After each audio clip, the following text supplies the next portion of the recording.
Where does Seattle rank among most improved NHL teams?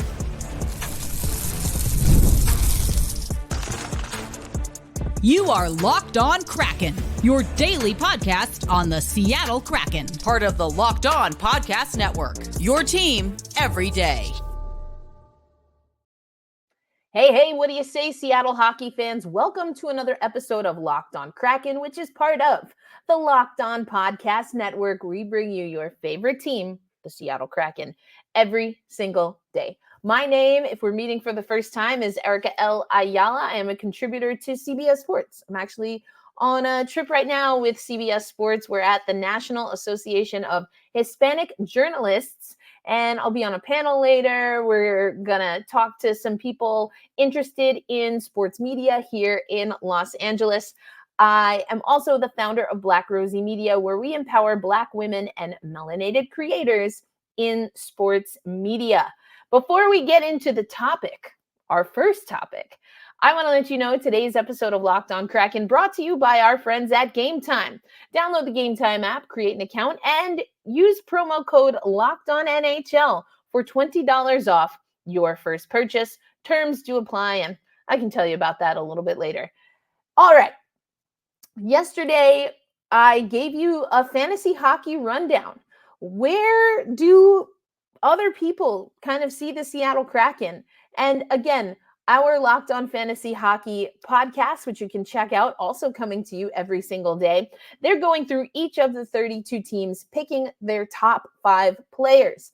And I kind of got the impression that if they weren't doing an exercise for all 32 teams, that we might not really see any Seattle Kraken highly recommended from our Locked On Fantasy Hockey team.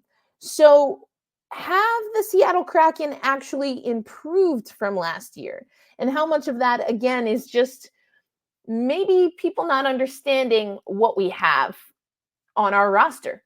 Or is season 2 the outlier? Is it the unicorn season? And are there still more things that the Seattle Kraken have to do to improve? I'm kind of leaning towards the third option. That being said, I do believe that we've gotten better, that we've improved the roster from last year. And I'm not alone, because The Athletic did an article where they also ranked every team in the National Hockey League. The title of the article, which NHL teams have improved the most this offseason, ranking all 32. And so, this came out this week. If you're watching the week of July 7th, I believe was Monday. And, I think it's an interesting exercise. Again, this one I think holds a little more weight than perhaps the Fantasy Hockey League. And also, again, I'm an eye test person. If you're an everydayer or an OGer, which means you join us here on every single episode of Locked On Kraken. I'm so grateful for those of you who have been with us since before the expansion draft. I think that we have improved, but how much have we improved comparative to other NHL teams? And even if we are in the top 10, does that necessarily mean that the Seattle Kraken are going to be a top 10 team? Well, I'm going to break this all down. We're going to use this list as a guide and then talk about it. And we're also going to talk about this list in respect to our November schedule, which we'll get into a little bit later. So again, top 10 teams is what we're going to talk about. They ranked all 32 over at The Athletic, but I'm going to talk about the top 10. Most improved teams. I'll let you know the Seattle Kraken are in the top 10. We fall at 7. Only teams that have improved less than us in the top 10, according to The Athletic: Toronto, Buffalo, and Ottawa. And the net rating added is like a plus number that's given to each team. The highest ranked team, the Chicago Blackhawks, and I'd say they probably had a lot of improvement to do. They have a plus 51 ranking. Now remember, on this particular list, the Seattle Kraken fall at number 7, and they have a plus 21 ranking. So that's about 30 points, net ranking points, exactly 30 actually, ranking points difference, on this article from The Athletic. And another team actually at number 2 is someone that we're going to talk about because we have a mutual. And we kind of have Tomas Tatar going back and forth. And I found it interesting how Tomas Tatar was ranked for New Jersey versus Seattle. So let's start with what we're seeing here. The Athletic, again, has that net rating added. They also have the salary that was added because of the moves that they made. Speaking of moves, the Athletic lists key additions as well as key departures, and then has a little bit of a blurb on each team. For the Seattle Kraken, I mentioned we had a plus 21, $10 million in salary added. Key additions, Chandler Stevenson and Brandon Montour. Of course, those are the big ones, came in via free agency. We talked about those two a little bit yesterday. One top 5 fantasy hockey pick, one not. Key departures, Kyler Yamamoto on the list, Justin Schultz and Brian Dumoulin. Now, in the season that we had, I think the writing was on the wall. We talked a lot about Justin Schultz. I was not thrilled with Dumo early on. And as far as with Kyler Yamamoto, I liked what he did early on, but it was almost the opposite of Dumo. Early on, I thought, hey, maybe this is something good for us, right? And it just didn't really work out, didn't pan out towards the end of the season.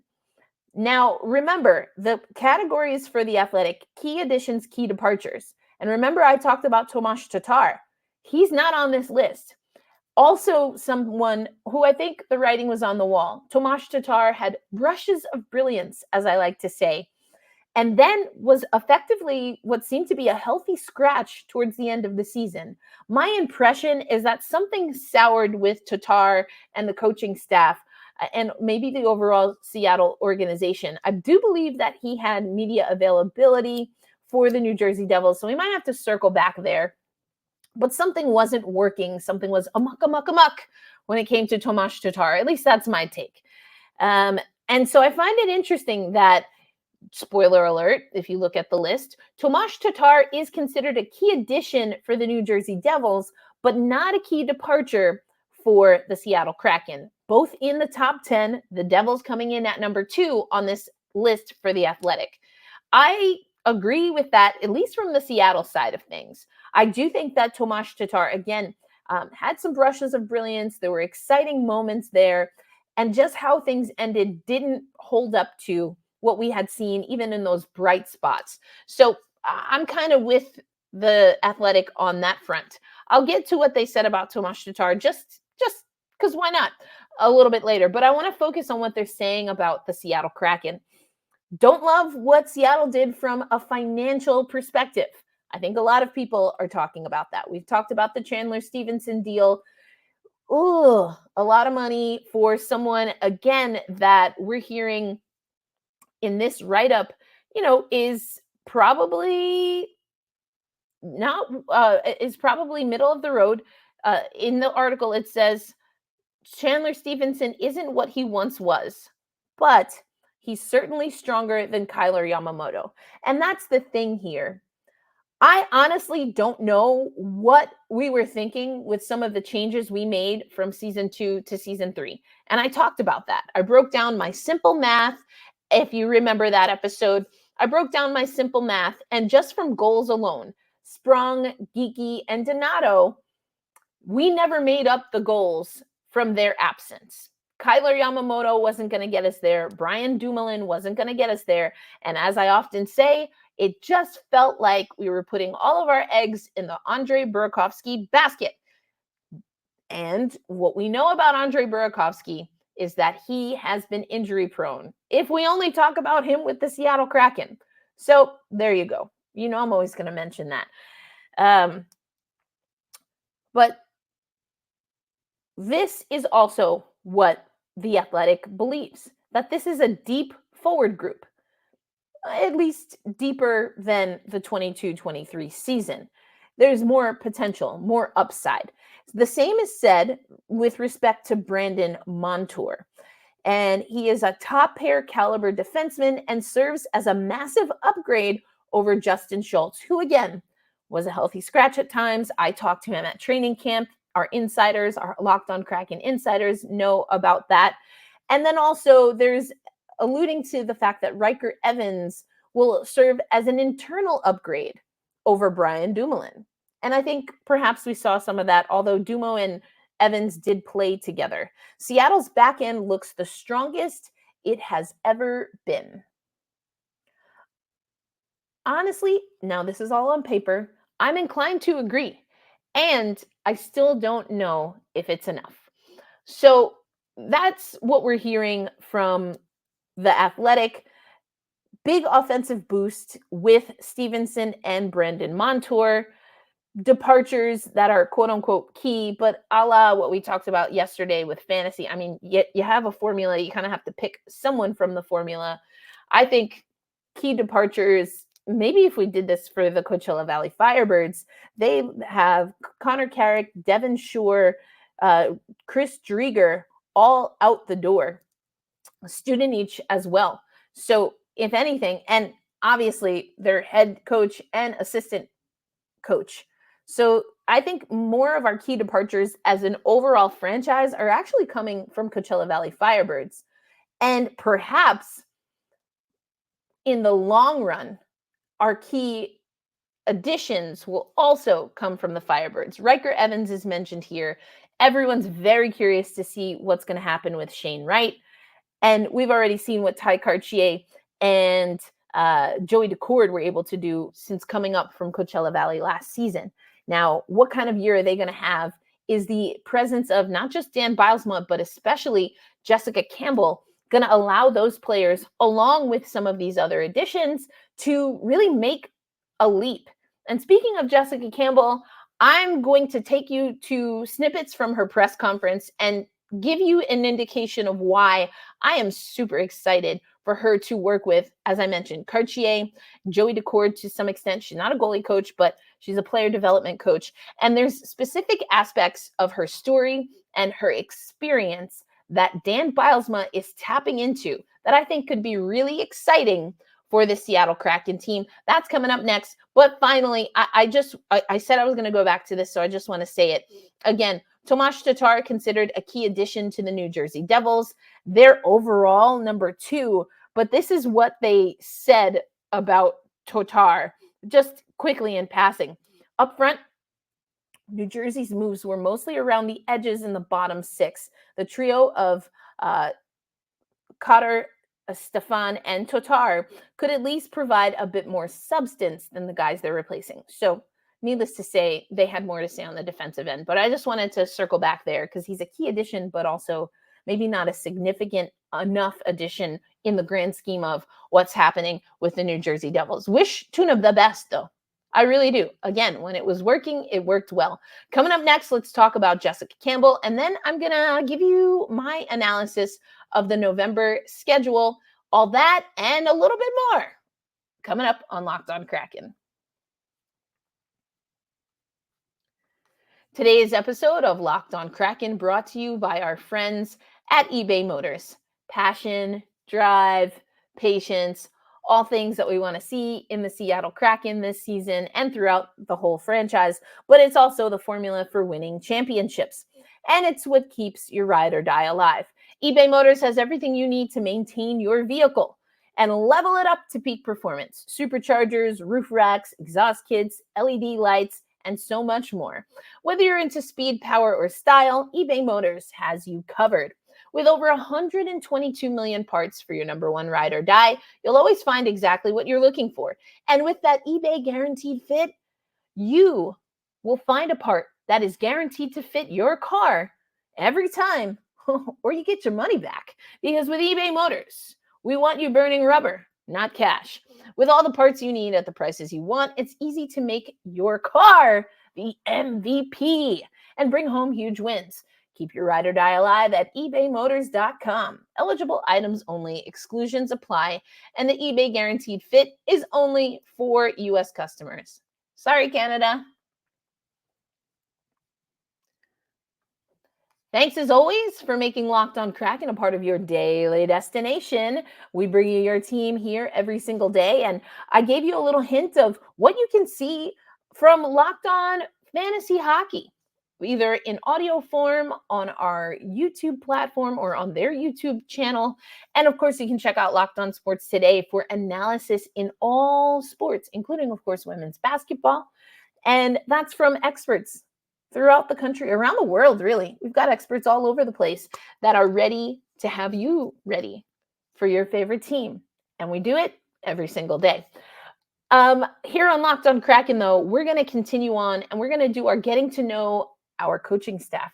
And we're going to get to know Jessica Campbell.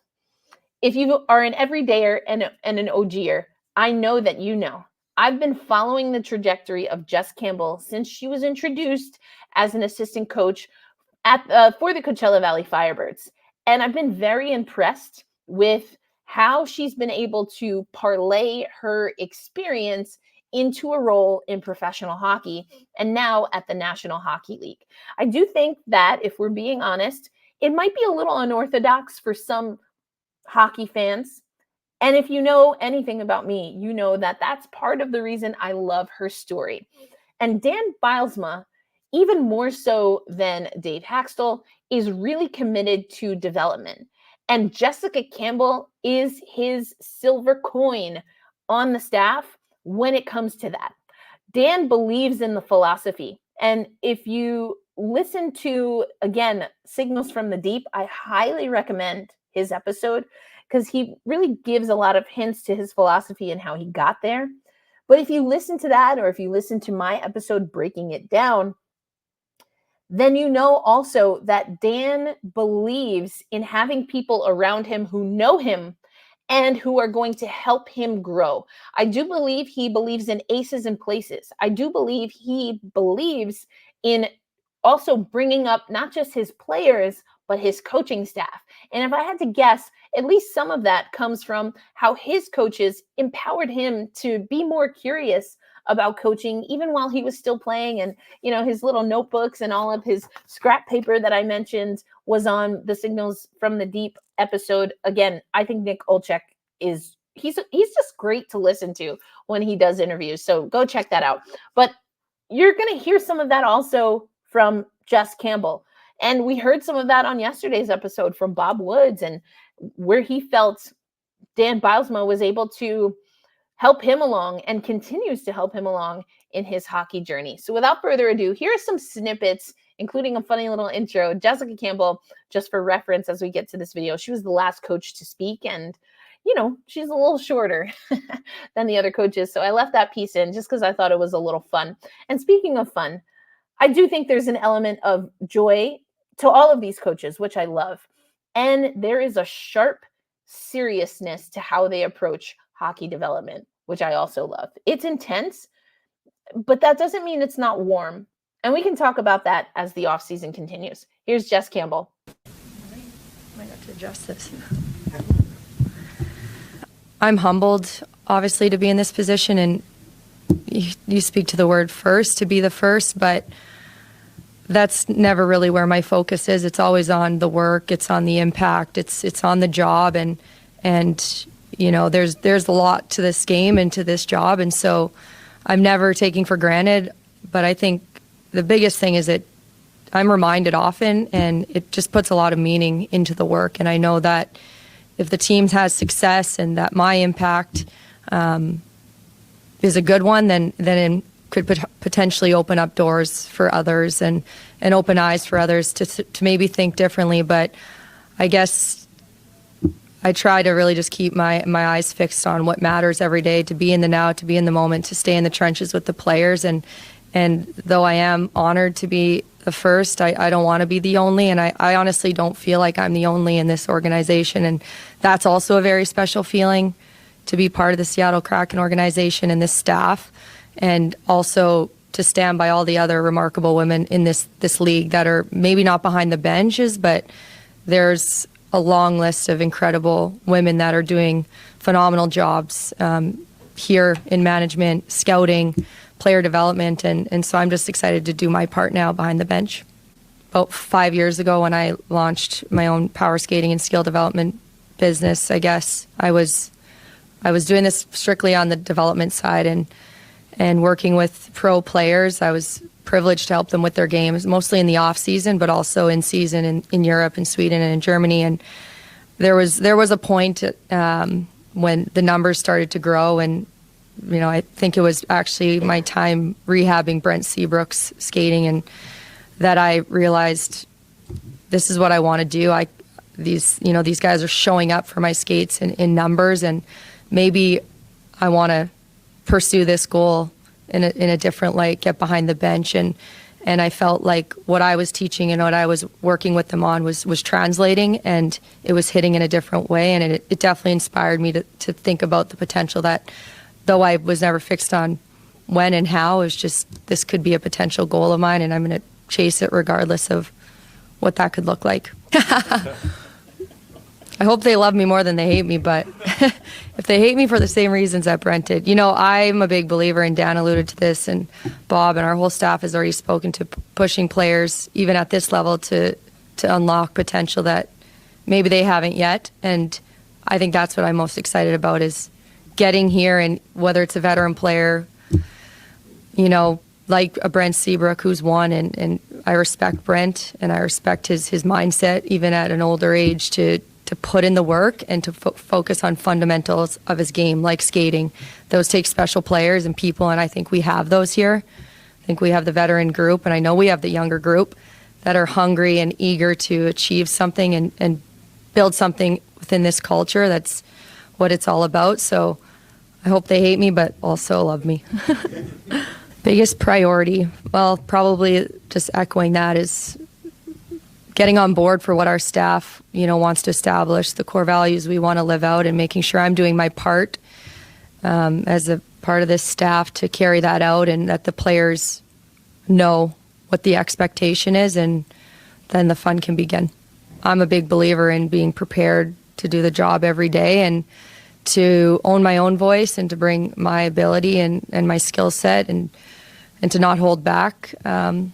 I think the barriers that exist are usually the ones we create for ourselves, and so really just focused on the path and where I want to get to, and not the goal, just the process of getting better and trying to be a better person and coach every day to get here.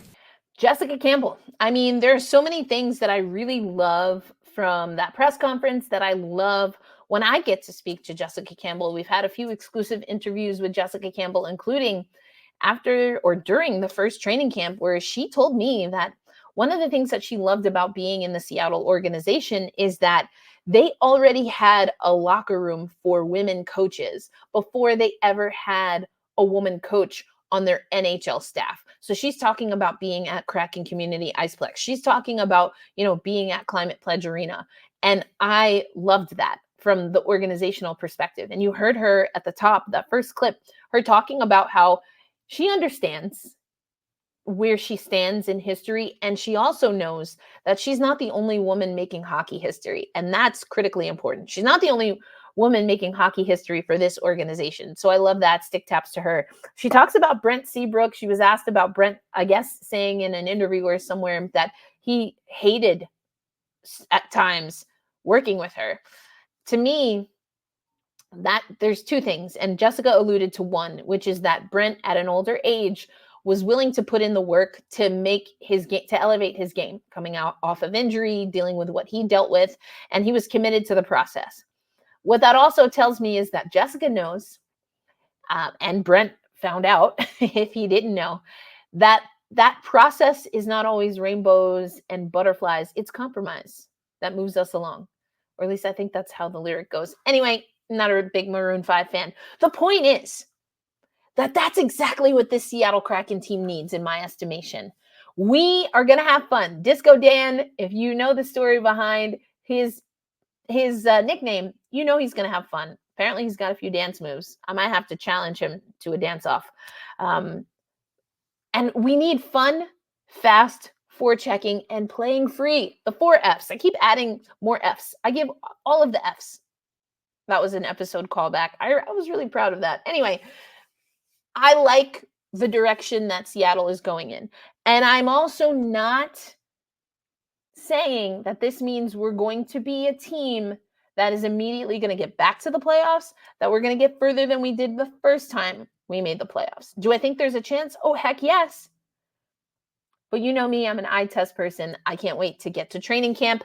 Coming up next on Locked On Kraken, I want to talk about the November schedule. I gave you top 10 most improved teams from the full list of 32 from The Athletic. And of course, we know the teams that made the playoffs last year. How many of those overlap? How many of those are we going to see in November? And what is my game of the month? Let's get into it coming up on Locked On Kraken. Today's episode of Locked On Kraken brought to you by, honestly, one of my favorite apps, Game Time. I'm in LA this weekend. For those who don't know, I do not live in LA. I do not live on the West Coast. So I am not on vacation. I'm definitely at work. But when I do have downtime, I'm going to check out what I can see in the area. Now, I would love to go to baseball games. I always love catching baseball games when I'm in town. Not sure that's in the cards this go round, but I can also see other kinds of performances. Check out if one of my favorite bands is in town, which actually happened the last time I was in Seattle, or the last time I was in Seattle for training camp. And I can do that all on the Game Time app. I can also tap into their flash deals. I can make sure I have the view from my seats before I purchase the tickets.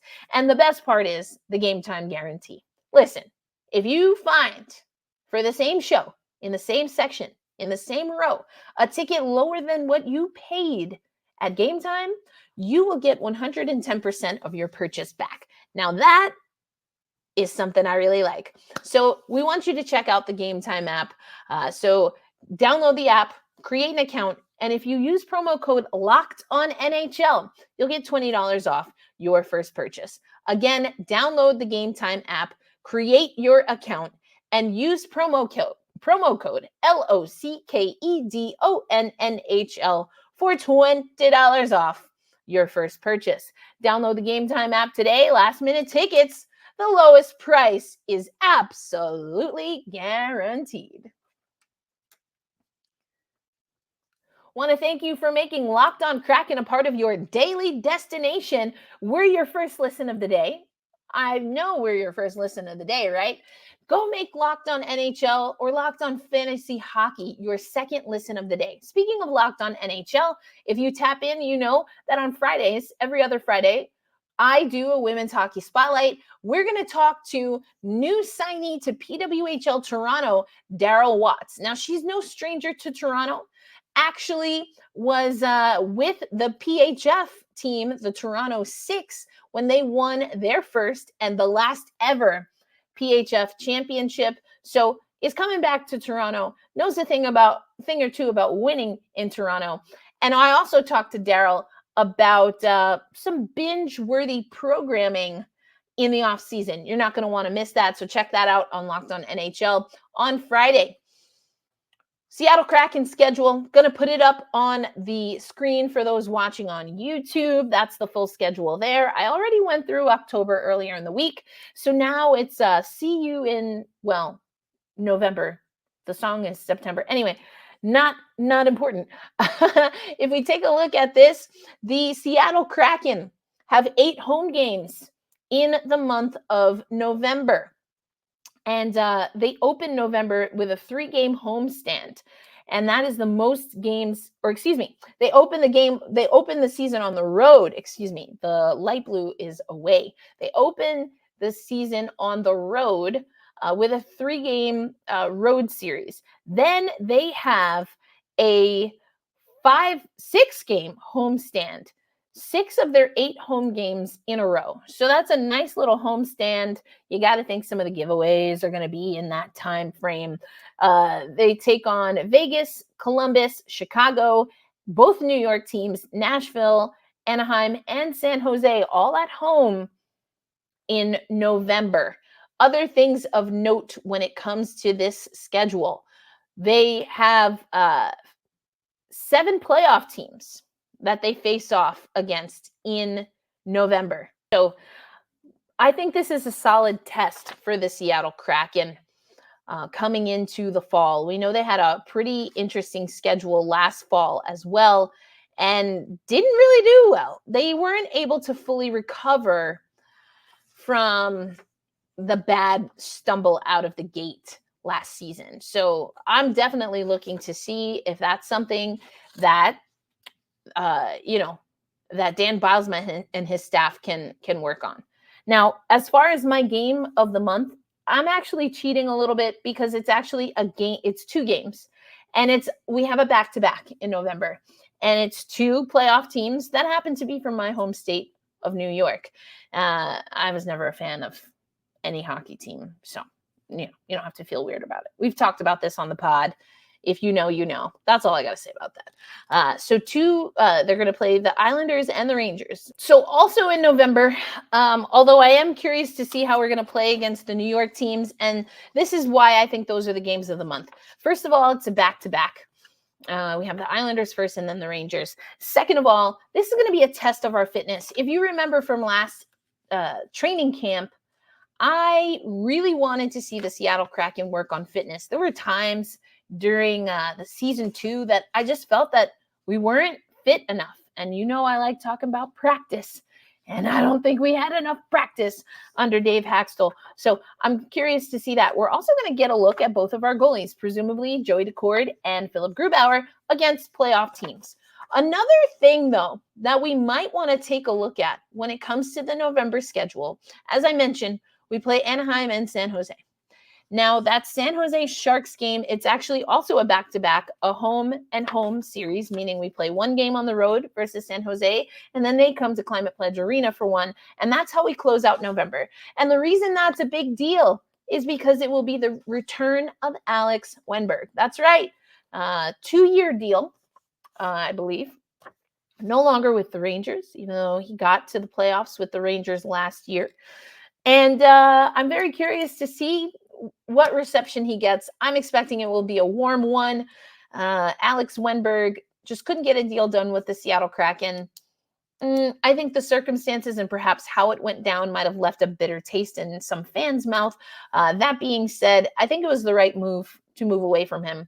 Chandler Stevenson, is he an upgrade from Wennberg? A lot of people will say yes. And hey, we get 2 back-to-back games for Stevenson to prove it. So I guess I kind of have 4 games. Really, I'm looking at the back-to-backs. I'm looking more so because of the fitness of the team and really how we are deploying our goalies. I've said it before. I'll say it again. We overuse our goalies, and that's led to some injuries to Phil Grubauer. Some of the injuries to Grubauer have led us to overuse Martin Jones, to overuse Joey Daccord. And are we going to get a little more balance, a semblance of balance back? Well, that's why we play the games, folks. That is the show for today. We'll continue to go through month by month the schedule, and I'll give you my game or games of the month. We don't have the promo schedule yet, but we'll go over that when we get it. And of course, we'll keep you updated with any other news that we have regarding the Seattle Kraken. Be kind to yourselves. Be kind to one another. Hold fast, stay true, and let's go Kraken. I'll catch you on the next episode. Don't forget to check out Locked On NHL, Locked On Fantasy Hockey, Locked On Women's Basketball, all of the things. Peace out. Catch you next time.